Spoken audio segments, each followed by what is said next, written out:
So we're working now in downtown unincorporated Libertyville near the Des Plaines River, and we're doing sanitary sewer cleaning on a 48-inch gravity main. It's done on a 10 to 20 year basis. So the reason sanitary sewer cleaning is important is because we need to flush the lines periodically. There's a lot of debris that gets built up over the years of service, and grit, grease, different things build up over the years, and it's important to clean that out so we don't have backups and things like that in the people's basements.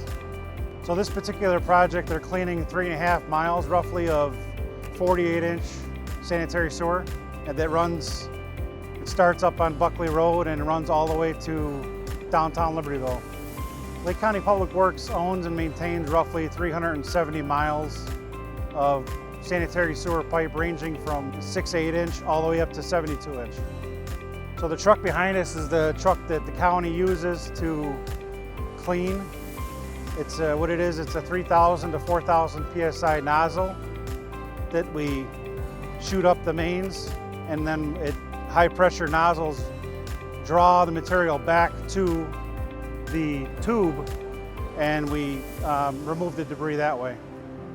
For this particular project, there'll be minimal impacts past, landscaping and things of that nature. This is a really large diameter pipe, so resident impact is none other than noise and just minor disruptions. But generally, when Lake County cleans smaller diameter pipes, at times residents can see, possible bubbling in toilets, but we usually make people aware of that before we start cleaning.